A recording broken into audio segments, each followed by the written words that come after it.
Adam's voice, you know what we do by now. So feel free to say hello in the comments and fire your questions in. This week I'm joined by the Gen Dit Dudes, Chris and Chris, Kirk, Chris Shaw. How you doing, guys?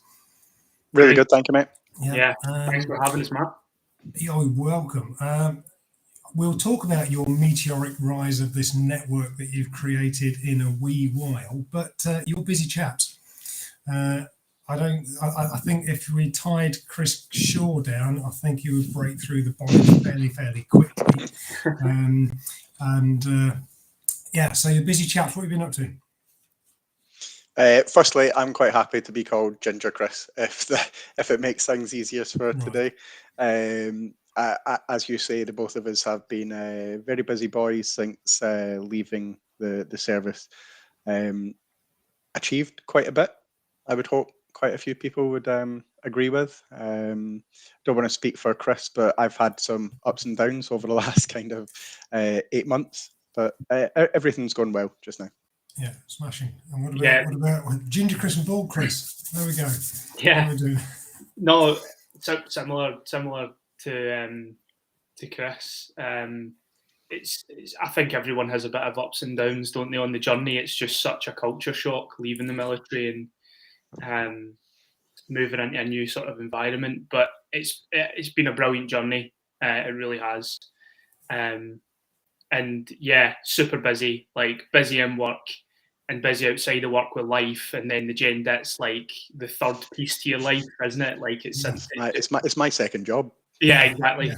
Exactly. No, it doesn't, and you know, if you're doing stuff like this and holding a job down at the same time, you do your job during the day, and then you get home and you start piling and trying to generate this. You know, it's you know, I've been there, and it's a lot of work. People like yourselves put in a lot of work to support veterans, pay it forward, that sort of thing. So it's it's all good stuff, and we've had engagement. Chris Kirk, you've got engaged, and Chris Shaw, you're a daddy. I am. Yeah. So there's a lot been going off, and there's a lot happening there in the meantime. Before we move on, a wet or a brew? A wet with Bootnecks. Your Bootnecks. Your wet. Well, I'll put it this way: I nearly banned someone from the group for mentioning brew the other day. Oh, did you? Right. I'm only joking. Shocking. No, it's always been a brew in my mind. And favourite ration pack meal? I'll go for corned beef hash and a white Yorkie. Oh, you're showing your sweatiness there, Chris.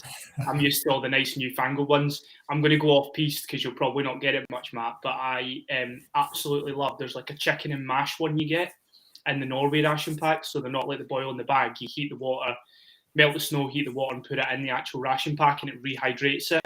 But chicken and mash, so you need good. to make sure you put enough water in, though, or you just get a big bit of powder. Yeah.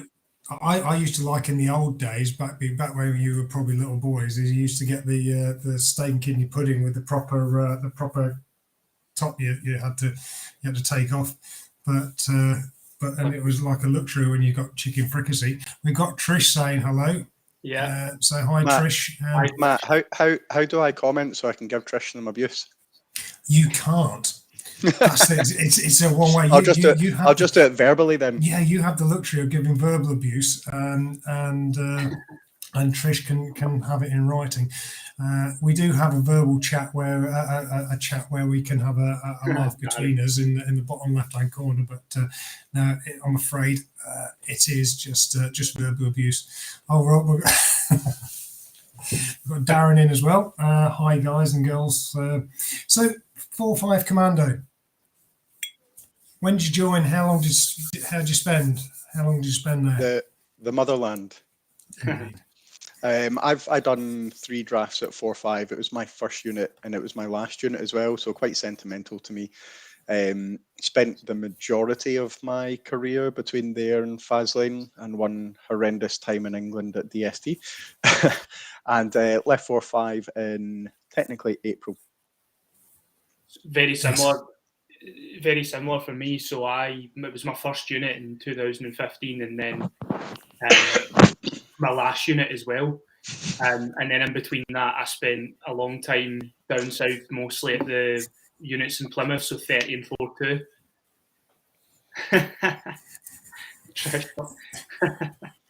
That's how I described it.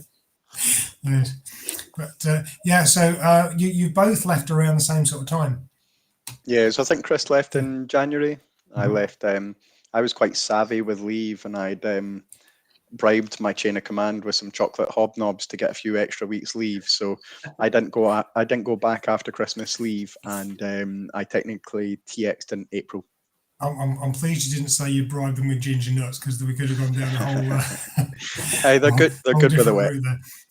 Yeah. So and did you just fall into work, or did you? Chris, I'll let you go first, because mine is a bit more of a story, isn't it? Yeah, you've got an interesting story. Yeah, mine is a bit more. What would you say? Maybe a bit more of the sort of well-trodden path. So I got on LinkedIn, which was the best thing I could have done. I met Matt and quite a few other people, Trish, and I sort of just threw myself into LinkedIn, and it was where I seen a lot of the opportunities. And I had a really, really good mentor, Dom Hill. He worked at the White Ensign at the time. We spoke a lot about kind of where I seen myself going, and financial services looked good. I felt a real affinity with JP Morgan early on, just in the way they conducted the business, just in the insight events. The ladies who run the military veterans affairs and the military transition program are superb at what they do. And I very quickly realised that was the road I wanted to go down. So I found myself on the military transition scheme starting February, and similar to Chris, I didn't put the salad suit back on after Christmas. But I didn't officially leave until sort of March. But I was in my terminal leave when I joined JP Morgan, so it just was really seamless, to be honest. So. Yeah, and then you've got me in the opposite hand. So I was obviously doing some self-reflection, seeing where my future lied. My main motive for leaving was I was having a son, and the military can give you a lot of things, but time at home is not one of those. So that was my ultimate reason for leaving. Plus, I didn't get promoted 3 years in a row, and I was pretty pissed off. So but that's the secondary reason. I was looking at Barclays' military talent scheme. I was pretty much blue in my veins, and then lastminute.com, a company headhunted me through LinkedIn, and because of the effort that I put into my profile, it was a crane hire manager. Because of my logistics background and what my leadership skills, that's what they were looking for. Started that in January, lasted 6 weeks. Soon learned that culture was more of a factor driver for me than a lot of things. Left there after 6 weeks. I didn't have a role another set up, but I knew that I was paid up until April. I had my resettlement bonus came in. It wasn't a hasty decision. It was a well thought out plan. But that then led me to going, right, I need to go back to my roots of I want to be a project manager. I've got the skills to be a project manager. Put some plans into action, and a couple of months later secured a role with Jacobs as a project manager. That's sort of when you were in that dark place, shall we say. That's when we first met, wasn't it? Yeah, it was. I mean, we had a very good conversation. That's where I learned a lot of my LinkedIn presence kind of skills, and kind of developed it from our first kind of conversation. Yeah, and you got there in the end, and there was a couple of charities that played a big part in helping you out and introducing you to. I mean, I think it was Tom Denovan introduced me. Yeah, so you. I think Tom Denovan was probably my very first professional networking person. He from memory, he is the first person that I reached out to, and he's the first person that offered me help. Yeah. Never met him in person, but seems a nice chap. There's a question in here from Trish. We don't usually go to questions early, but seeing as she's a special lady, we'll ask this question. If you could relive those last 6 months, what would you do differently? Which 6 months? Sorry, the one that I've just lived? You're the last 6 months in the military. So in the military? Yeah, so you've pressed the button, 6 months to go. I've got an absolute peach for you. I would have absolutely rinsed the resettlement officer and the education officer. I would have found out about ILX, and I would have done some free training instead of spending $2,500 on something that I could have got for free, which would have allowed me to save my other LCAS to start a degree. That was my plan. But I used one of my LCAS and my IRTC bonus to pay for project management courses, which I could have got for free. Yeah, so let's just stop there. You need to write a post about that and stick it in Gen Dit. Like, you were talking. You put a post out earlier on today about the SL standard learning credits. Yep. That's a really good Yeah, insight. I mean the give ILX people, platform has been absolutely battered on the group, so we have raised awareness. I have spoke to education officers. I've actually educated some education officers about the platform. Unfortunately, the contract actually ends in April, I believe. It was actually Marcus Bassett, warrant officer down at CTC, that let me know about this. He's been super helpful in getting me information as well. So there's a lot to this contract that a lot of people still don't know about. Yeah, But that's my 6 months. Yeah, Chris. And what about t'other Chris? Well, at the risk of sort of copying what Chris has said, it is actually what jumped into my head as well. And Trish and I, it's serendipitous that she would ask this because we've spoke about it.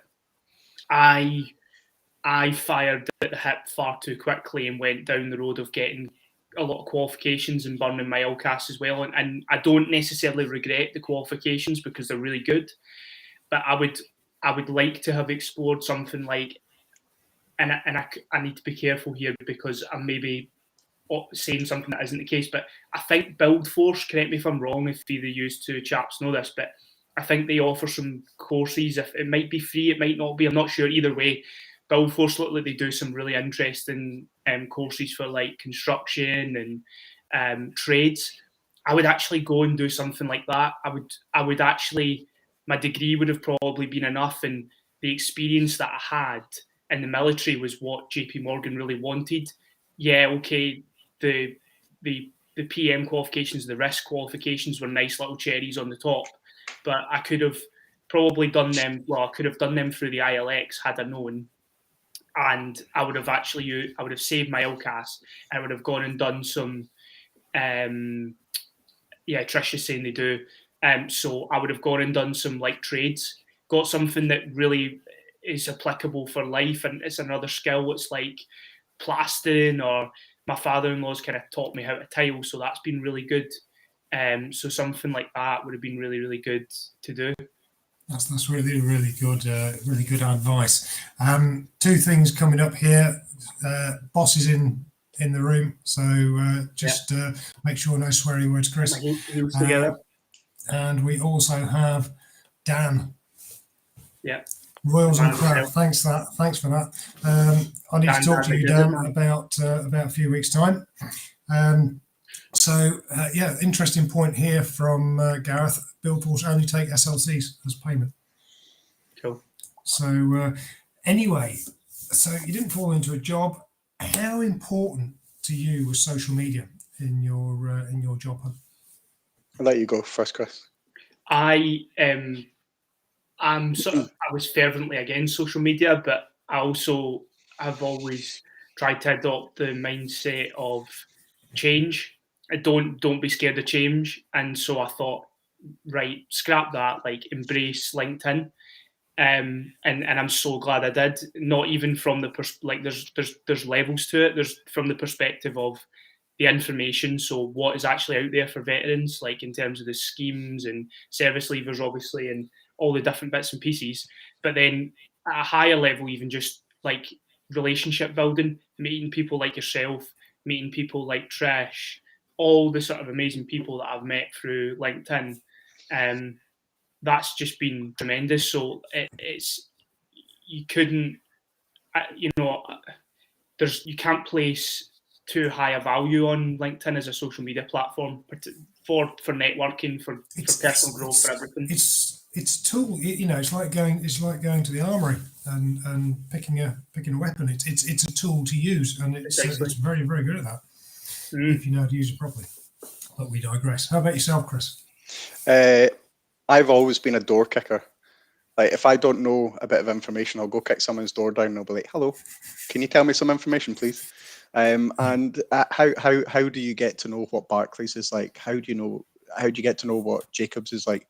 If I had known more about that crane company, I probably wouldn't have went and worked there, because I would have spoke to employees. I would have found out the kind of culture, how they act and stuff, and I probably wouldn't have went there. So for me, it's been absolutely pivotal, I think, and that kind of leads on to like what we've then went on to do with it. Which neatly segues into my next question. What led you to start up Gen Dit? Hank, before we go any further, what's that you got there? and you've got one as well, Chris. I don't believe I've got a Gen Dit mug. I've got a burrito mug. I don't believe I've got any Gen Dit merch at the moment. When we are in a position to give out free merch, you'll be in a place to get one. That's a good back pedal there. So what led you to decide to start Gen Dit, and how did you go about it? Want me to take this first bit, Chris? So when I decided to leave that crane company, there was somebody within the sphere of what we do put out a post about me. It went viral, loads of incoming traffic to me. Nothing tangible came from it, but I thought, wow, look at that one post and how effective it was, and how can I help like other people like that? And then I thought, hang on a second, these amazing people like Trish and Matt and everyone else in our community, and Chris and I had these interlocking but different kind of network spheres. And I thought, my mates behind me who are leaving are going to spend 10 months and they're going to get in contact with Matt or Trish. Why can't, when they put their chit in or beforehand, have access to these amazing people that want to help? And I thought, right, I've got this idea. Went to Chris because I knew he was quite active on LinkedIn, and I've said, mate, I've got this idea. What do you think? Let's go for it. Chris, have you got anything to add?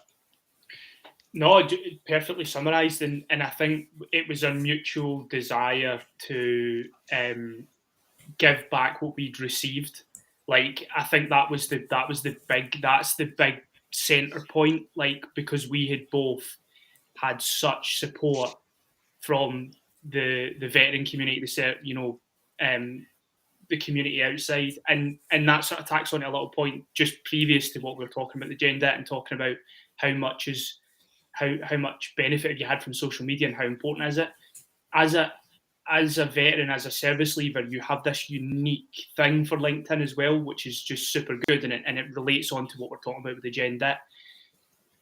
For a lot of people, say they want to understand about a certain area, they have to try and create that tag to message someone, to send that personalized request and say, you can do it, right?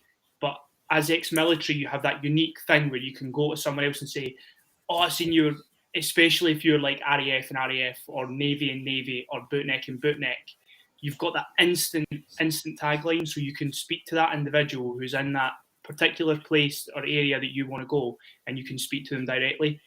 But going back to what we're talking about specifically, it was that mutual desire to give back because we just had so much support, and we thought, how can we centralise this support and basically make a big repository of all the amazing people that we've had the pleasure of meeting to support other people in the future. Yeah, and that's great. And there's a couple of questions that Trish is firing in. I'm holding them back because they segue into. Must be great minds think alike, Trish. I've got a couple of questions in here in a minute, but this is an interesting one from Trish. When did you think? Hang on a minute, we've hit on something here. Well, I think when Chris and I first started this, we thought if we can help one person, and we thought we might have 100, 200, we might have 300 people join the group. We're now closing in on 6,000 in 7 months. But I think for me, it was when we got to 1,000 people in 3 weeks. And I was like, bloody hell. Like, what is some baldy bastard and some ginger prick in their bedrooms? How have they achieved this so quickly?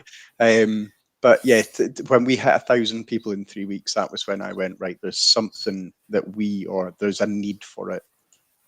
Yeah, and I think it's neatly segued into or found a sweet spot when we've emerged from COVID. We've started to learn about ways of working virtually, but also we've started to realise the value of networks. And then here we have something that really got- sort of has the potential to help veterans. Matt, can I put a wee question out to one yourself and to the audience? Is when did they think it was something special, and why do they think it's got to the level that it is so quickly?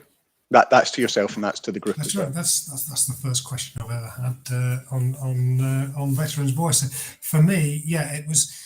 I think it was when you hit four figures, and I was because I did different. It wasn't anything like you've got together, and I was seeing my site or page grow, and I was seeing your page grow, and it just yours went off. Astronomically, if you like, and I was counting the thousands. It was like just if you're a para, you remember they jump out, they're 1,000, 2,000, 3,000, and it was like that. Yeah. It just went up so quickly. Yeah, that was when I thought when you started to see the four figures and climbing, and people posting stuff in there. And I like the way people post stuff in there. But I'm going to come on to please feel free to fire into the comments when you thought Gen Dit really took off. But I've got a question here. It's, in my mind, the fastest growing network, especially military-related network on LinkedIn. How did you envisage it being used, and how do you want to see it being used by the network? After you, Chris. I think it's to Chris's point earlier on. I think we just wanted to give a handful of people some support, and I think actually it would almost be fair to say we maybe seen it as being like, oh, we'll maybe get a handful of bootnecks that will join and it'll become like maybe a little bootneck group. But that wasn't what we wanted it to be. We wanted it to be super inclusive, and that's what it is. I'd made a joke about it being a cheap man's bootneck into business. Yeah, exactly. But then we didn't want to copy that. We wanted to involve everyone, so made it tri-service, made it open. We had a bit. I mean, we, not to name names, we were at an event and there was a very high up officer pretty much asking us what our business model is, how we're going to scale it, and I was like, mate, we're just two ex-crayon munchers just trying to do a little bit of good in the world. But yeah, sorry, back to your it's not just a platform, I think, for people to provide advice to people leaving the armed forces and to find work and build a career. It also has the potential for business to business type engagement as well. So it's great that it's an open platform. We're starting to get quite a bit of feedback piling in here about people, so about jumping in on when they realised it was something big. So we've got Joe Wood comments there, and we've got one from Darren. No, it's super nice of people to comment that sort of stuff, and I think to the earlier point, maybe it does lie in the authenticity, because there's been opportunities and there's been things that have been conversations that have been had, and Chris and I early on, and it was particularly Chris who drove this, and I think it was a really savvy decision. We wrote down those values, and an organisation or a group or a team or anything is nothing without their values, and so we adhere to them, and I think that's what's kept the group going, and that's what the authenticity side of it, hopefully that seems to be what everyone's saying there in terms of the comments as well. So I think we just touching on those values, we kind of made out that the 6 values were going to be integrity and transparency, inclusion, community, selflessness, and charity. And every single one of those values pretty much gets hit every single day. There's no hidden agenda. There's no, and I'd be careful with what I say, Chris and I vowed that we would never profiteer from this group. So there's no, we're going to make a buck out of this. It's all done. And again, Chris and I are just the captains of the ship, just steering us with a little bit of a vision. It's not us that do the work. It's the group as a community that does all the work. I love that analogy. So 2 bootnecks in charge of steering a ship. So what could go wrong? What could go wrong? Yes, absolutely. So you've had some networking events too. I've been at one of them, and still mortified that you wound me up about winning. And it was Trish's. Was it Trish or was it Jerry? At that event. Said you mentioned I think the Primal Adventures one was the one I was really wanting to win. I don't know what was my favourite bit, Matt. Your face at not winning it, or Trish's face when she won it, when she literally turned around to my wife and said, "I don't want this one," and then it was like, yeah, no, it was great. And I thought because it was Jerry Matthews Smith prodded me and said, "Chris has just mentioned your name. You've won." So I just wandered forward, and you mentioned something about this is the one Matt would like to win. But anyway, that was so. How did they go? How have they gone? Busy. Admin. Yeah, I mean, to be fair, Chris really runs with the in-person events. I think the irony is that it was my idea to have the in-person event, and Chris organised or has organised all the London one and the Glasgow one. Really, has done the lion's share. I think the way that the group has broke down between Chris and I running it, this is a hobby. This is a hobby for us. So when I've got a really busy schedule, I'll be like, "Mate, can you help me run XYZ?" Yeah. And then Chris was having a super busy time. His contract stuff was coming up with JP, and I was like, "Mate, I'll take the events." And I love speaking to people. I've got some. My brain doesn't stop. So Chris now just kind of goes, "Right, on you go."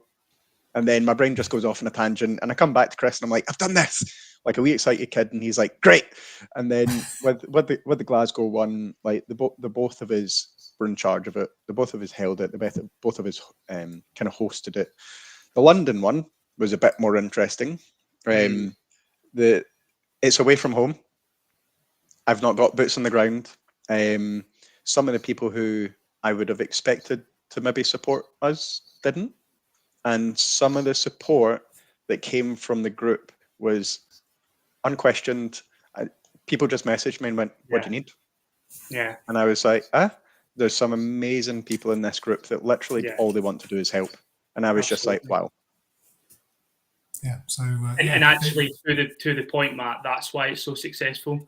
Chris and I, as you say, as Chris points out, we're the facilitators, but it's actually the Gen Dit is successful because of the people in it. There's your answer. And their genuine desire to help. Yep. Yeah. So, because of people like yourself and Trish. Yeah.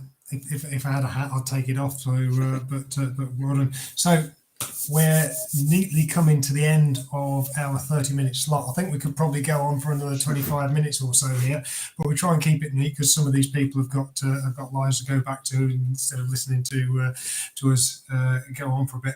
What's your veterans' voice message to military transitioners? We'll go for Ginger Chris first.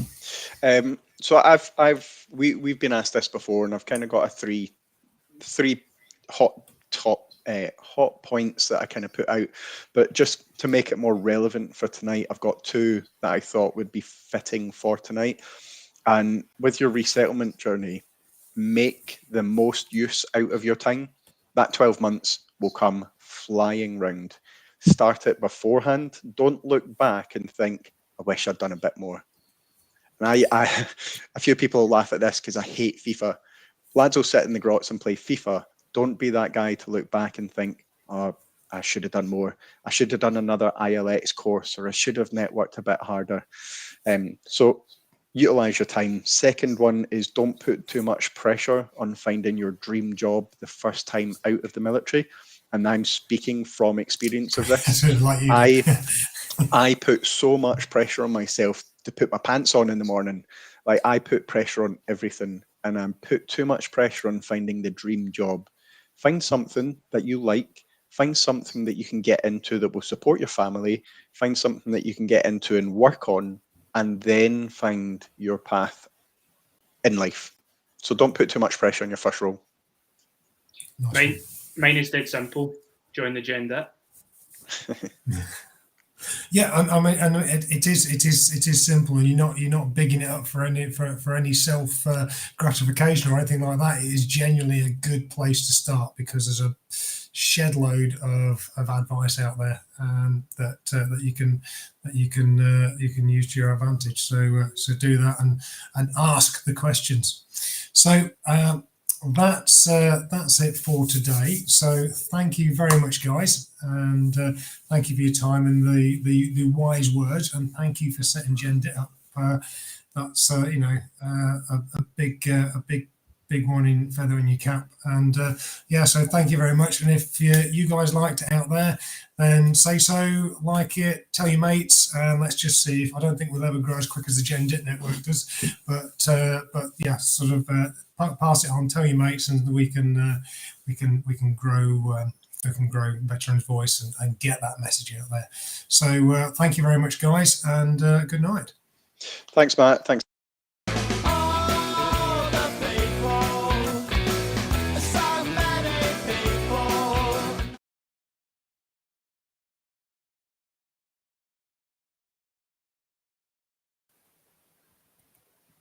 Oh, Chris is gone. He's off. He's off. I'm not hanging about. No. So yeah, thanks for that. That was really good, I think. Yeah, happy. So I don't know Harry Cook. No, it was that went really nicely. Good bit of interaction. As you say, this I could honestly speak about this a full day. Yeah. I think we could have gone on ages, but I like to try and keep it to 30 minutes, because then people stay for the whole thing then, rather than drop out partway through.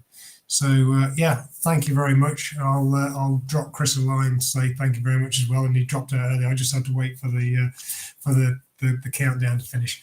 We're still on. So I'm going to